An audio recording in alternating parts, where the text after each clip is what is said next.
Magandang araw po sa lahat. Kumusta na ang inyong mga nakaraang araw? Patuloy kayong kukumustahin sapagkat lagi nyo kong sinasamahan. Tayo po ay magbabasa at magpapatuloy sa ating babasahin. Tayo po ay nasa kapitulo 6 ng mga bilang. Unawain po natin ang mga binabasang ito. Sapagkat pare-pareho tayong matututo. Maging ako ay matututo. Sa pasimula, tayo po muna ay manalangin. Ama namin Diyos sa langit, salamat po sa inyo.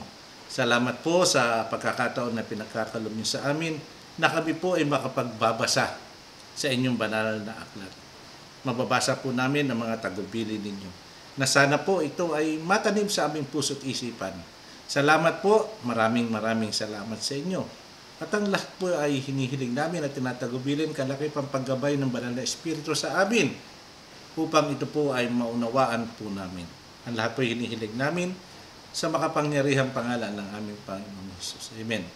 Okay, simulan na po natin. Mga bilang 6:1 hanggang 27.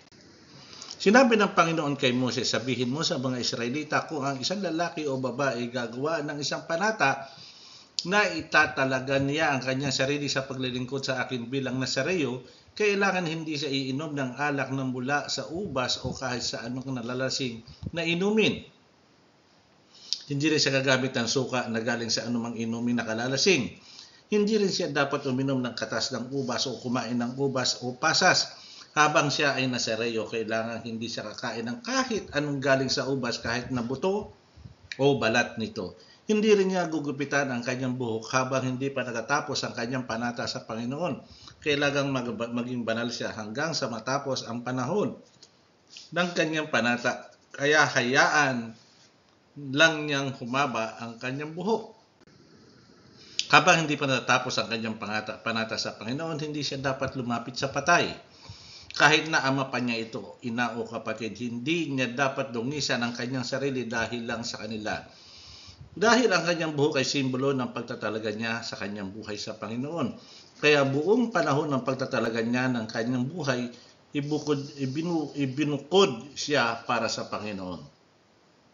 Kung may biglang namatay sa kanyang tabi, at dahil ito'y nadumihan ang kanyang buhok na simbolo ng kanyang pagtatalaga sa Panginoon, kailangang ahitin niya ito sa 7 araw. Iyon ang araw ng kanyang paglilinis. Sa 8 araw hanggang sa madalas siya ng 2 kalapati o 2 ibon na bato-bato para sa pari roon sa pintuan ng toldang tipanan.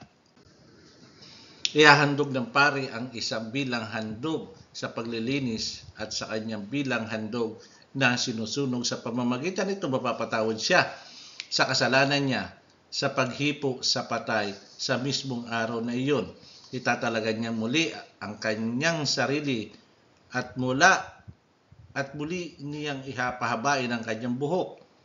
Ang lumipas ang mga araw ng kanyang paglilingkod sa Panginoon, hindi kabilang ang pagtubad niya sa kanyang panata dahil nadungisan siya nang nakahipo siya ng patay. Kailangan italaga niya muli ang kanyang sarili hanggang sa matapos ang kanyang panata at magdala siya ng lalaking tupa bilang handog na pambayad sa kanyang kasalanan. Ito ang kanyang dapat na gawin. Kapag natapos na niya ang kanyang panata bilang Nazareo, kailangan dalhin siya sa pintuan ng toldang tipanan. Doon maghahandog siya sa Panginoon nitong mga sumusunod na hayop na walang kapintasan, isang lalaking tupa na isang taong gulang bilang handog na sinusunog, isang babaeng tupa na isang taong gulang din bilang handog sa paglilinis at isang lalaking tupa bilang handog sa mabuting relasyon. Bukod pa dito, maghahandog din siya ng mga handog bilang pagpaparangal sa Panginoon, mga handog na inumin at sa isang basket ng tinapay na walang pampaalsa na ginawa mula sa magandang klaseng harina. Ang ibang tinapay ay makapal na hinaluan ng langis at ang iba pang may manipis na pinahira ng langis.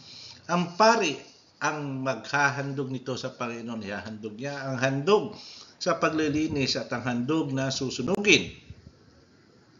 Pagkatapos, Ihahandog din niya ang lalaking tupa bilang handog para sa mabuting relasyon kasama ang isang basket na tinapay na walang pampaalsa at ihahandog din niya ang mga handog bilang pagpaparangal sa Panginoon at ang mga handog na inumin. At doon sa pintuan ng toldang tipanan, aahitin ng Nazareo ang kanyang buhok na simbolo ng pagtatalaga niya ng kanyang buhay sa Panginoon. Susunugin niya ito sa apoy na pagsusunugan ng handog na para sa mabuting relasyon. Pagkatapos ito, ilalagay ng pari sa kamay ng Nazareo ang balikat ng nilagang tupa at ang manipis at makapal na tinapay na walang pampaalsa galing sa basket. Pagkatapos kukunin ito ng pari at itataas sa presensya ng Panginoon bilang handog na itinaas.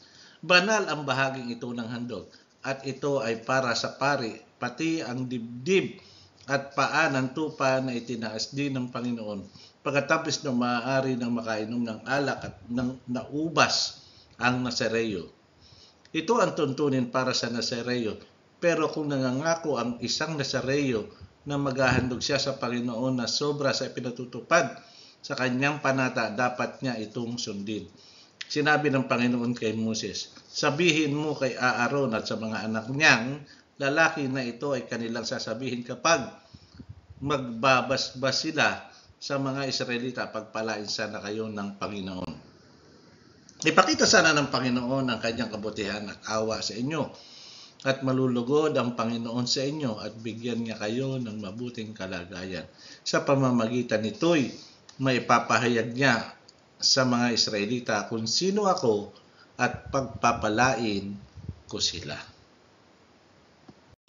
Muli po nakita natin ang tagumpili ng Diyos mula sa pinakamaliit hanggang sa pinakamalaki. Mula sa kasarian at sa antas ng buhay at tungkulin, pati hanggang sa pagkain. Nakita natin kung gaano kaayos ang ating Diyos. Na sana ito ay matularan natin at huwag natin baliwalain. Ito'y nangyayari po sa oras at araw ng ating pagsamba na pati sa kakadamitan, pagkasuotan, ay sana bigyan natin ng espesyal ang ating Panginoon at Ama sa langit.